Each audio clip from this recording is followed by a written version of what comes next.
2020년 10월 18일 주일 예배를 시작하겠습니다. 우리 다 같이 사도신경으로 우리의 신앙을 고백하겠습니다. 나는 전능하신 아버지 하나님 천지의 창조주를 믿습니다. 나는 그의 유일하신 아들 우리 주 예수 그리스도를 믿습니다. 그는 성령으로 잉태되어 동정녀 마리아에게서 나시고 본디오 빌라도에게 고난을 받아 십자가에 못 박혀 죽으시고 장사된 지 사흘 만에 죽은 자 가운데서 다시 살아나셨으며 하늘에 오르시어 전능하신 아버지 하나님 우편에 앉아 계시다가 거기로부터 살아있는 자와 죽은 자를 심판하러 오십니다. 나는 성령을 믿으며 거룩한 공교회와 성도의 교제와 죄를 용서받는 것과 몸의 부활과 영생을 믿습니다. 아멘. 이 시간 우리 찬송가 261장, 새찬송가 261장, 통일찬송가 195장 우리 찬양을 하도록 하겠습니다.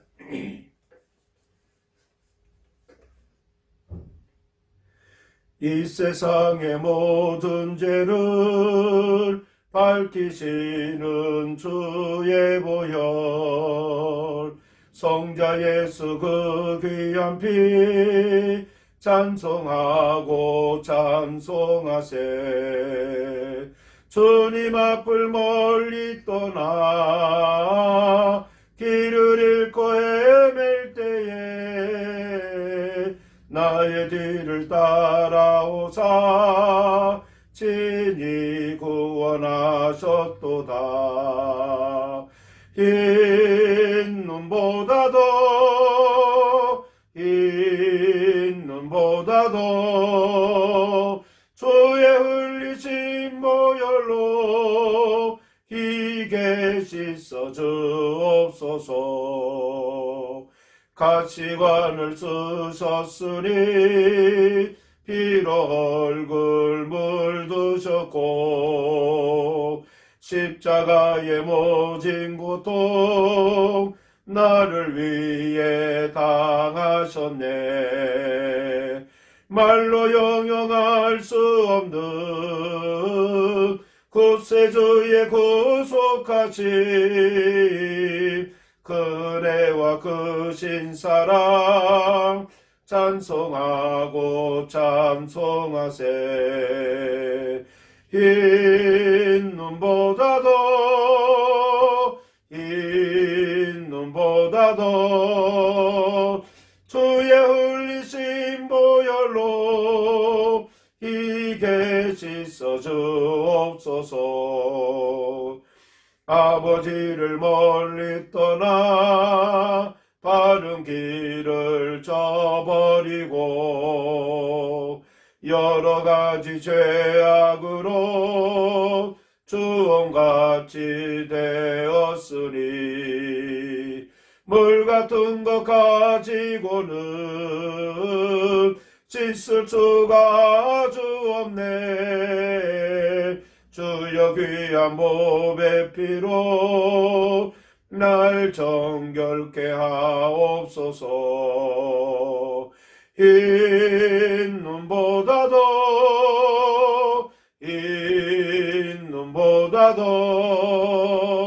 주의 흘리신 보혈로 희게 씻어 주옵소서.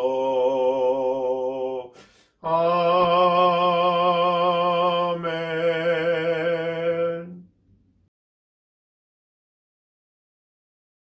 사랑의 하나님, 은혜를 감사드립니다.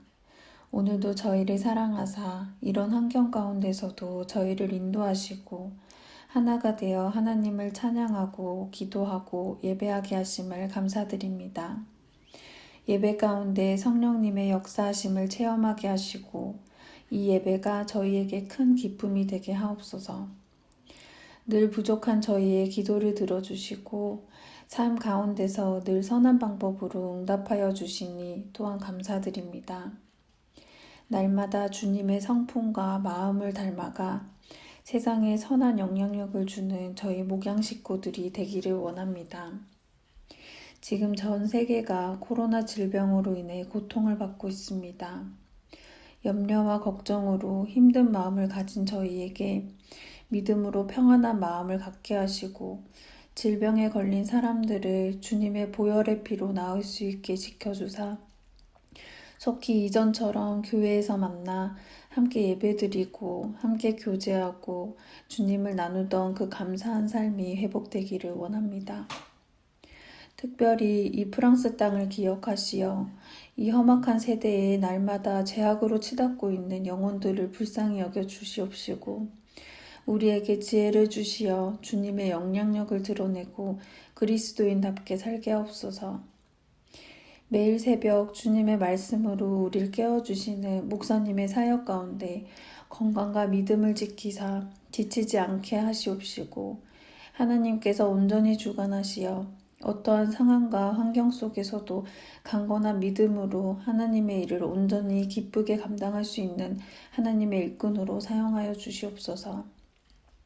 저희에게 늘 기도로 마음으로 돕는 마음 주시고 날마다 주님의 말씀을 묵상하며 모든 상황 가운데서도 지치지 않고 감사함을 잃지 않게 하시옵소서. 오늘 예배 가운데 귀한 말씀으로 함께하여 주시옵시고 저희의 예배를 받아주시옵소서. 감사드리며 우리 주 예수 그리스도 이름으로 기도드립니다. 아멘.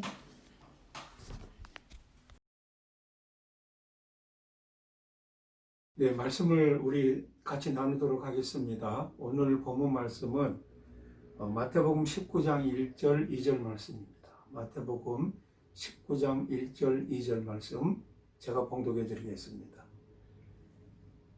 예수께서 이 말씀을 마치시고 갈릴리를 떠나 요단강 건너 유대 지경에 이르시니 큰 무리가 따르거늘 예수께서 거기서 그들의 병을 고치시더라. 아멘. 오늘은 이 말씀을 가지고 갈릴리를 떠난 예수님 이런 제목으로 말씀을 나누도록 하겠습니다.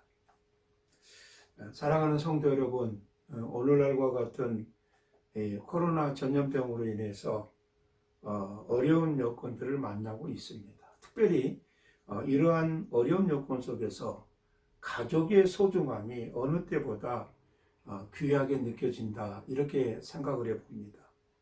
내가 아무리 힘들어도 가족은 내 편이다 이런 생각을 우리가 합니다. 그리고 내가 편안하게 숨 쉴 수 있는 공간 또한 가족입니다. 하나님은 구원받은 백성을 하나님의 자녀라고 이렇게 말씀하십니다. 하나님이 아버지가 되시고 우리는 그의 자녀가 됩니다. 예수님은 우리를 지체라고 그렇게 말씀하십니다. 고린도전서 6장 15절에 너희 몸이 그리스도의 지체인 줄을 알지 못하느냐 이렇게 말씀합니다. 이 지체는 다른 말로 말하면 가족이다 이렇게 말할 수가 있습니다. 가족은 멀어져 있으면 그리움의 대상이 됩니다. 가족은 어려운 일을 당할 때 함께 힘을 모아서 그 일을 헤쳐나갈 수가 있고 도울 수가 있습니다. 가족은 또한 신앙의 동지들입니다. 자, 예수님께서 자라고 성장하신 곳이 갈릴리 지방이었습니다. 예수님은 화려한 예루살렘 중심의 삶을 살지 않으시고 갈릴리 지방에서 그의 삶의 대부분을 보내셨습니다. 예수님은 대부분의 시간들을 가버나움과 디베랴 이 사이에 있는 그 호수의 북서쪽 그 지방에서 보내셨습니다. 갈릴리 지방은 예루살렘에서 약 100km 정도로 팔레스틴의 가장 북쪽에 있는 그런 마을입니다. 아름답고 푸른 산악지대와 갈릴리 호수가 있습니다. 예수님은 베들레헴에서 태어나서 갈릴리 나사렛에서 자라나셨습니다. 예수님은 갈릴리 가버나움을 그의 사역의 본거지로 삼으셨습니다. 그래서 예수님의 대부분의 사역이 바로 이 갈릴리 바다 주변에서 이루어진 것을 볼 수가 있습니다. 예수님의 32가지 비유 중에 19가지와 33가지의 기록된 이적 중에서 25가지가 갈릴리에서 있었습니다. 그래서 예수님은 갈릴리에서 따뜻한 대접을 받았습니다. 본문은 예수님께서 십자가의 때가 다가옴을 아시고 갈릴리를 떠나서 유대 땅으로 들어가신 것과 병자를 고치신 것을 기록하고 있습니다. 예수께서는 그의 공생의 대부분의 세월을 보내신 갈릴리 지방을 어느 날 떠납니다.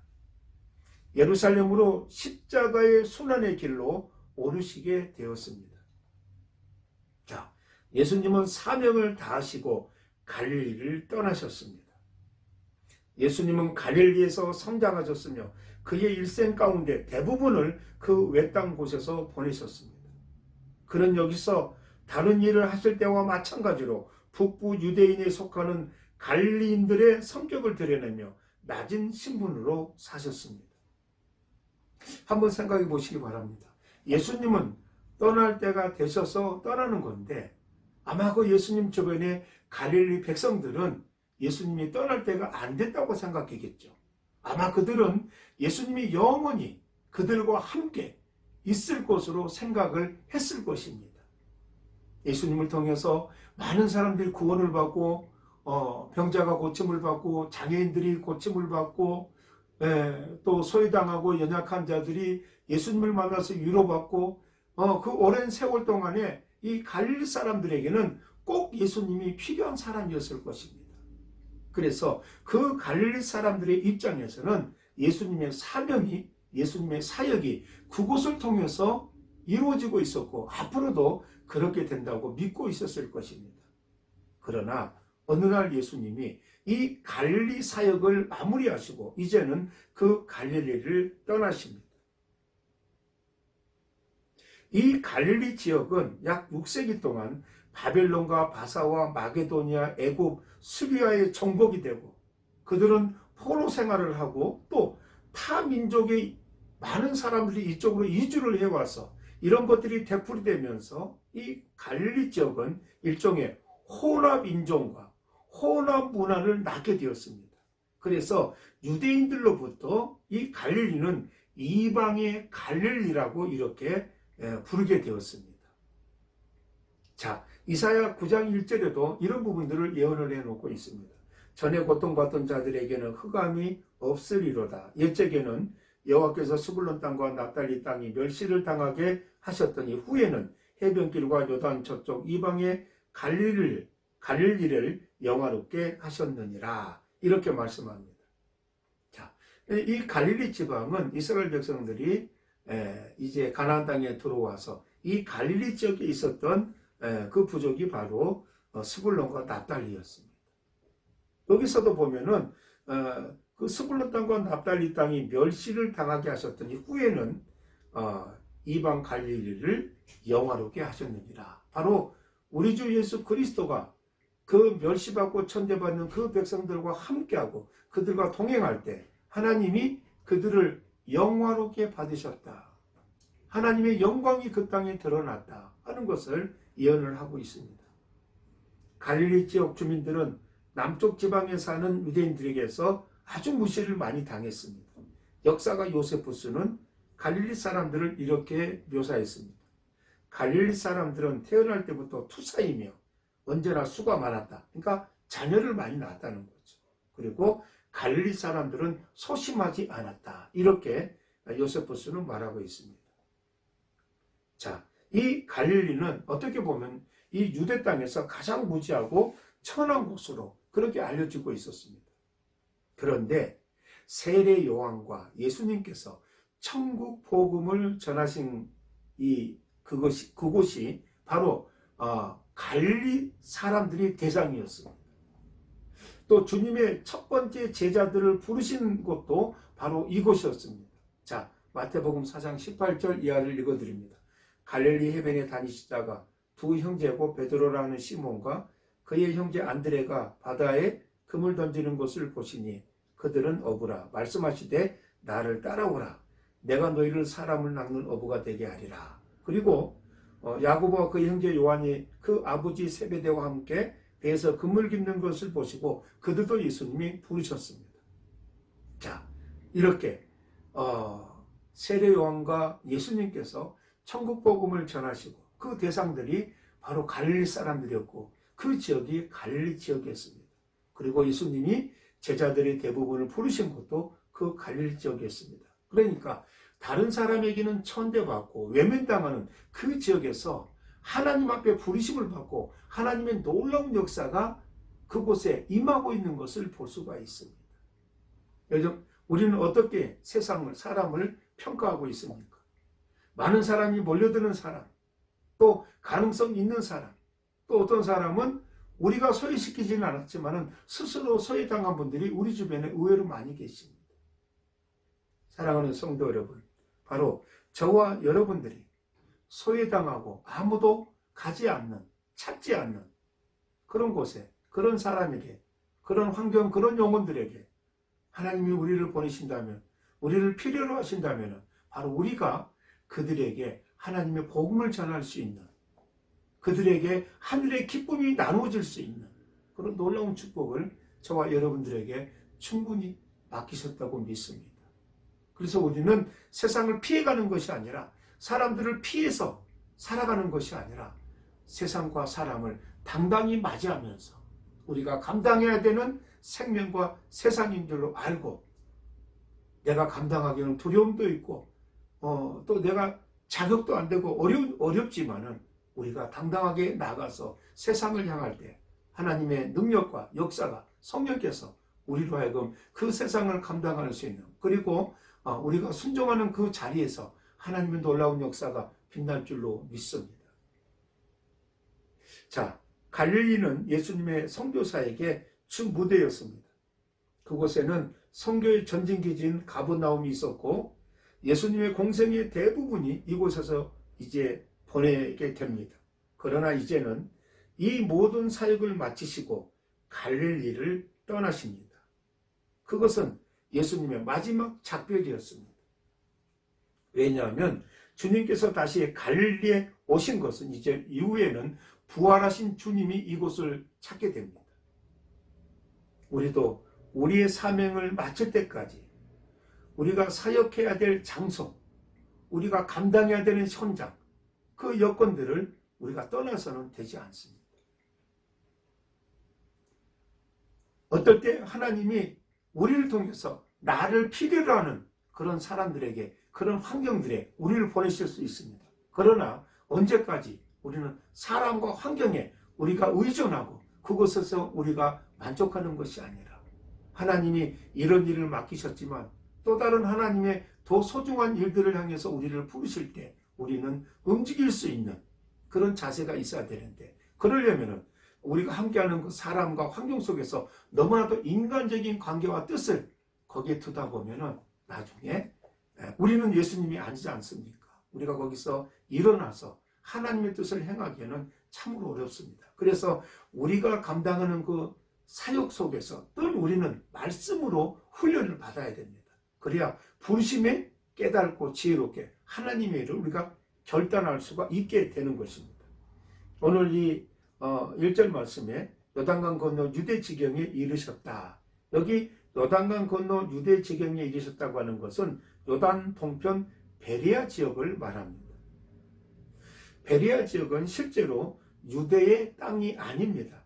그런데 당시 많은 유대인들이 예루살렘을 가기 위해서 사마리아 땅을 가지 않고, 사마리아 땅을 거치면 가깝게 갈 수 있는데 사마리아 땅을 피해서 요단 건너 베레아 지역을 우회하는 그런 길을 갔습니다. 그래서 이렇게 표현할 때 그 베레아 지역을 유대의 지역으로, 유대의 지경으로 그렇게 그들이 부르고 있었다. 이렇게 이상근 박사님은 추정을 했습니다. 자, 그 다음에 두 번째로는 예수님은 겸손한 모습을 보여주셨습니다. 남쪽 지방의 유대인들은 특별히 북쪽 유대인들을 아주 멸시했습니다. 그래서 나사렛에서는 어떤 선한 것도 나올 수 없다고 생각했습니다. 따라서 나사렛 출신인 메시아의 주장, 나사렛 출신인 예수님의 그 말씀이 이 특별히 기득권층의 유대인들에게는 진지하게 받아들여지지 않았습니다. 프랑스도 보니까 남쪽 지방하고 북쪽 지방에 차이가 많습니다. 남쪽은 이 기후 환경이 좋고요. 북쪽은 춥고 좀 어둡습니다. 그래서 프랑스도 어떻게 보면 이 지방색의 차이가 있는 것을 볼 수가 있습니다. 아마 사람이 사는 어느 곳이든지 그렇게 구별하고 이렇게 나누는 그런 일들이 있는 것 같습니다. 재밌는 것은 바로 이 갈릴리 지방에서 열심당이 나왔습니다. 예수님의 제자 중에서도 이 열심당원들이 있었습니다. 이 열심당원들은 이스라엘에 대한 로마의 지배를 극도로 증오를 했습니다. 그래서 폭력을 통해서라도 대항하고 그것을 통하여 메시아에 의한 이스라엘의 회복의 희망을 그들이 앞당길 수 있다. 이렇게 행동파들이었습니다. 아주 다혈질인 그런 사람들이었죠. 그런 사람들이 바로 이 또 갈릴리에 살고 있었습니다. 당시 갈릴리는 매우 앞에서 말씀드린 것처럼 천한 동네였습니다. 그곳에서는 천한 사람들이 살고 있었으며 따라서 대부분의 사람들이 가난했습니다. 뿐만 아니라 그 가난한 동네에 세리와 창녀들이 많았으며 환자들이 많았으며 예수님께서는 그런데 어려서부터 바로 이런 환경 속에서 자라셨으며 일생 동안 몇 번 예루살렘을 방문한 것 외에는 이곳을 떠나지 않으십니다. 참 우리가 인간적으로 보면 떠나고 싶은 지역입니다. 떠나고 싶은 지역이에요. 그런데 예수님은 그곳을 떠나지 않으시고 그곳에 예수님의 사역의 주 본거지가 있으시고 또 그 지역에 많은 소외당한 사람들을 예수님이 구원하시고 고치시고 위로하시고 함께 하시는 그런 지역이었습니다. 예수님은 멸시받는 자들에게, 소외받는 자들에게, 병든 자들에게, 연약한 자들에게 예수님은 가족과 같은 사람이었습니다. 오랜 시간을 통해서 그들과 가족과 같은 삶을 누리셨습니다. 세상은 갈릴리 사람들을 무시하고 인정하지 않지만 예수님은 그들을 인정하시고 함께 하셨습니다. 예수님이 그들을 인정하지 않는다면 떠나셔야 되잖아요. 그런데 떠나지 않고 오랫동안 계셨다고 하는 것을 그들을 인정하셨고 또 인정하고 싶으셨고 그렇게 해서 예수님은 그들과 함께 했습니다. 또 예수님의 주된 사역이 그들을 위해서 몸은 거기 있는데 사역은 다른 곳에서 하고 그들을 외면한 것이 아니라 예수님이 계신 그곳의 사람들이 예수님의 사역의 주된 그 영혼들이었습니다. 우리는 어떻게 사역을 하십니까? 우리 현장이 이곳이 아니라 다른 곳입니까? 먼저 우리에게 주어진 곳이 우리의 현장이 되어야 합니다. 우리가 있는 곳이 바로 우리의 선교지가 되어야 합니다. 내가 사는 지역이 선교지입니다. 내가 있는 곳이 선교지입니다. 내가 사는 곳에서, 내가 있는 곳에서 연약한 자들을 위해서 기도하며 감당하며 섬기는 것이 사역입니다. 예수님의 사역은 골고루 하는 것이 아니었습니다. 주어진 일에 최선을 다할 때 성령께서 균형을 분명히 이루어 주신 줄로 믿습니다. 예수님은 갈릴리에서 비천한 자들과 함께 낮아지셔서 결국 그의 메시지는 매우 갈릴리 사람들에게는 설득력이 있었습니다. 그러므로 예수님의 갈릴리 사역의 공생애는 성공적으로 마치셨다. 이렇게 말씀드릴 수가 있습니다. 예수님께서 공생의 사역을 무사히 마치시고 갈릴리를 떠날 수 있었던 것에서 예수님의 겸손을 봅니다. 연약한 자들과 함께 하시는 오랫동안의 주님의 섬김의 사역은 바로 그 겸손에서 드러납니다. 그 다음에 예수님께서는 사명을 다하시기까지 사명을 다하시기 위해서 떠나셨습니다. 예수님의 사역은 가르치는 것, 병자를 고쳐주시는 것 이런 것들로 그칠 수 있는 것이 아니었습니다. 예수님에게는 아직도 최종적으로 이루어야 할 사역이 남아 있었습니다. 바로 그것이 예루살렘에서의 죽으심이었습니다. 본문에서 그가 갈릴리에서 떠나 요단강 건너 유대 지경에 이르셨다. 이 말은 그렇게 간단한 말이 아닙니다. 그것은 죽음을 향하여 한 걸음 나아가는 것을 의미하며 예수님의 권위에 찬 그 결단을 내포하고 있습니다. 언제든지 사명자들은 이러한 결단이 없이 사역을 감당할 수 없습니다. 어쩌면 우리는 살기 위해서 살고 살기 위해서 신앙을 붙들고 있지 않는가. 그러나 예수님은 죽기 위해서, 분명하게 죽기 위해서, 약속대로 죽기 위해서 그분의 모든 것이 이렇게 드려지는 것을 볼 수가 있습니다.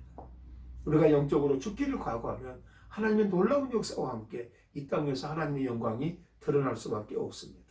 하나님을 믿는 사역자들로서 사람의 필요가 되는 것도 중요하지만 거기에 안주하지 않고 하나님의 필요에 순종함으로 평생을 환경과 사람에 연연하지 않는 그런 삶을 살아야 합니다.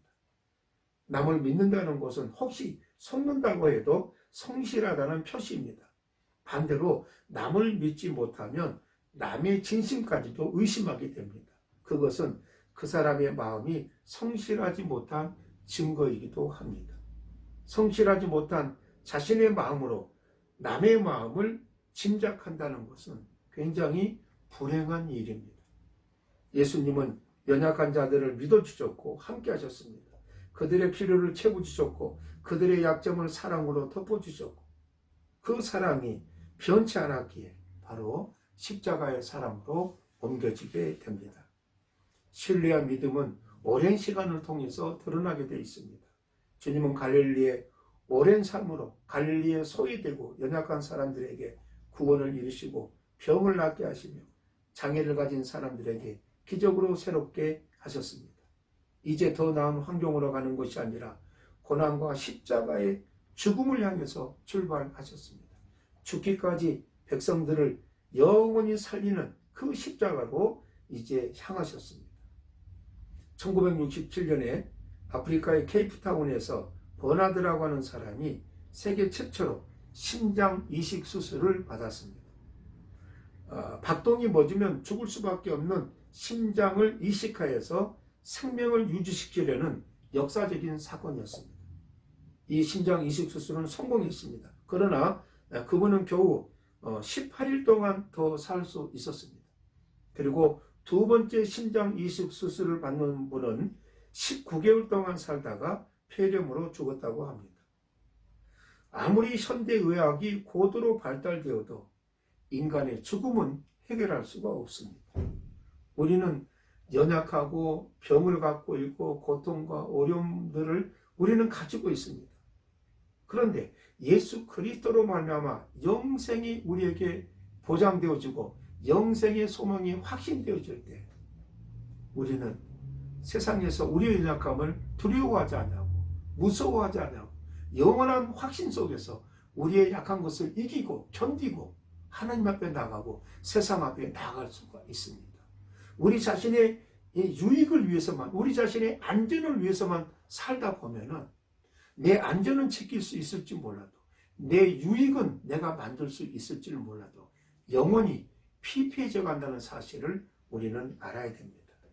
예수님께서 자기의 십자가 때가 가까움을 느끼시고 그 길이 하나님의 뜻임을 알았기 때문에 스스로 예루살렘으로 걸어가셨습니다. 많은 하나님의 자녀들이 자신들의 신앙생활을 영광이 아닌 고난을 감당하면서 이 길을 택하고 있는지 생각해보고 묵상해 보셨으면 좋겠습니다. 사도 베드로의 간절한 하나님의 말씀의 대언으로 살리는 역사, 회복되는 역사가 바로 저와 여러분들에게 함께할 줄로 믿습니다.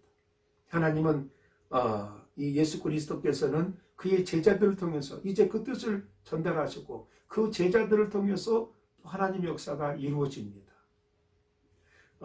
예수님이 하나님의 뜻 가운데서 살아가셨듯이 예수님의 제자들도 많은 전도자들이 자기의 인생적인 것들을 포기하고 제 첫 번째로 하나님의 영광을 위해서 그 인생의 의미를 만들어가고 그렇게 수고하고 순종해 나갈 때 하나님의 말씀이 우리 입술을 통해서 대언되어지고 우리의 삶을 통해서 나타나는 줄로 믿습니다. 사랑하는 목양의 성도 여러분, 이번 주 한 주간도 저와 여러분들이 우리에게 주어진 여건과 환경 속에서 성실하게 우리에게 맡겨진 영적인 사명을 다하고 그렇게 하여서 하나님의 기뻐하는 귀한 자녀가 되기에 부족함이 없는 저와 여러분들이 되시기를 바랍니다. 기도하겠습니다. 하나님 아버지의 은혜와 사랑을 감사합니다. 우리 주님께서 참으로 소외되고 연약하고 천한 사람들이 있는 그곳을 선택하시고 어려서부터 그곳에서 자라고 그들과 함께 동행을 했습니다. 그러나 예수님은 그들에게 물들지 않으시고 예수님은 끝까지 하나님으로서의 그 묘물을 갖추시고 백성들을 아버지 하나님 구원하시고 고치시고 인도하시며 오랫동안 그 백성들의 가족이 되어 주셨습니다. 백성들은 예수님을 의지했고 그곳이 남에게는 천대받지만은 예수님 앞에서는 인정받고 예수님을 통해서는 변화되는 믿음의 귀한 그런 생명들, 그런 지역이었습니다. 아무리 남에게 비교당하고 우리가 소외당한다 할지라도 예수님이 나와 함께하면 바로 그곳이 내가 가장 기뻐할 수 있는 하나님의 은혜의 자리요, 우리가 주님의 놀라운 능력과 역사가 함께하는 자리인 줄로 믿습니다. 어떤 상황과 또 어떤 이 환경 속에서라도 주님과 동행하는 우리의 삶으로 끝까지 인도하여 주시옵소서. 그리하여서 이 어려운 때 하나님 믿음의 자녀들을 통해서 빛된 소금된 역할이 감당되게 하시고 우리의 삶을 통해서 복음이 증거되어지는 놀라운 축복을 인도하옵소서. 예수님의 이름으로 기도드리옵나이다. 아멘. 이 시간에는 봉헌 기도를 하겠습니다. 다 같이 기도하겠습니다. 하나님 아버지 은혜와 사랑을 감사합니다. 어렵고 혼탁한 이 세대 속에서도 하나님의 은혜와 사랑 가운데 믿음의 자녀들을 지키시고 인도해 주심을 감사함을 드립니다. 오늘도 이렇게 온라인 예배로 주님 앞에 섰습니다. 주님, 믿음의 영혼들을 받아주시고 저들의 삶의 모든 내용에서 오직 하늘의 은혜와 사랑 가운데 거할 수 있도록 하나님 도와주시옵소서. 아버지 하나님, 이 시간에도 순서에 따라 귀한 물질을 아버지 앞에 드립니다. 또 우리의 마음을 주님 앞에 드립니다. 주님 받아주시고 주의 크고 놀라우신 은혜로 채워주시며 우리가 더 많은 감사와 기쁨을 가지고 이 세상을 당당하게 살아갈 수 있도록 하나님 도와주시옵소서. 믿음의 성도들의 가정과 자녀와 태중의 열매와 학업과 직장과 사업과 모든 것 가운데 주님이 동행하시고 아버지 주께서 함께 하시는 삶의 모든 여건에서 승리하는 귀한 성도들 될 수 있도록 인도하여 주시옵소서. 몸된 교회를 주님이 축복하시고 아버지 교회를 통해서 더욱더 복음이 퍼져나가고 죽어가는 영혼들이 새로 거듭나는 놀라운 축복을 허락하여 주시옵소서. 예수님의 이름으로 기도드리옵나이다. 아멘. 우리 찬송가 50장 1절만 부르도록 하겠습니다. 내게 있는 모든 것을 아낌없이 드리네. 사랑하고 의지하며 주만 따라 살리라. 주께 드리네. 주께 드리네.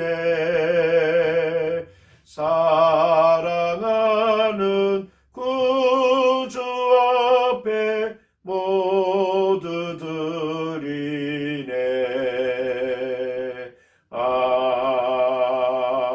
아멘.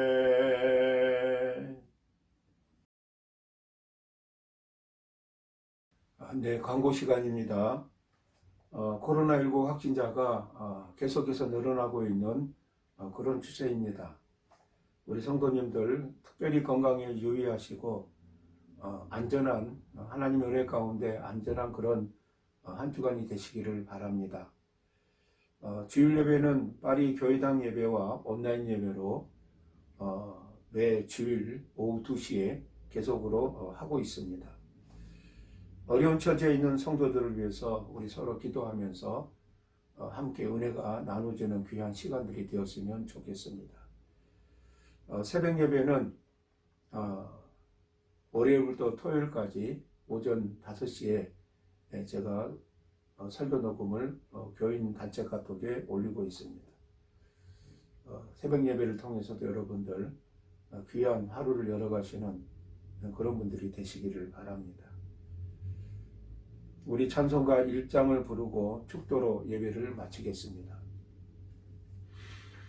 만복의 근원 하나님 온 백성 찬송 드리고 저 천사여 찬송하세 찬송 성부 성자 성령 아멘. 이제는 우리 주 예수 그리스도의 은혜와 아버지 하나님의 크고 놀라우신 사랑과 성령의 위로 교통하심이 우리 주님 몸담아 사랑하시고 사역하셨던 갈릴리를 떠나 백성들을 떠나 사랑하는 함께하는 아버지 하나님 형제들을 떠나 예루살렘의 십자가를 지시기 위하여 아버지 주님의 결단을 허락하셨습니다. 아버지 하나님, 오늘 우리 모든 성도들이 이 땅 위에 아무 뜻을 두지 아니하고 우리 유익을 찾아 세상을 맴도는 것이 아니라 하나님의 뜻과 섭리 가운데 우리 인생이 아버지 앞에 드려지기를 원합니다. 다짐하고 소원하는 머리 숙인 당신의 귀한 종들 머리 위에 사랑하는 우리 어린 심령들 머리 위에 태중의 열매 위에 사랑하는 북한 동포들 머리 위에 이제로부터 영원토록 함께 있을지어다. 아멘.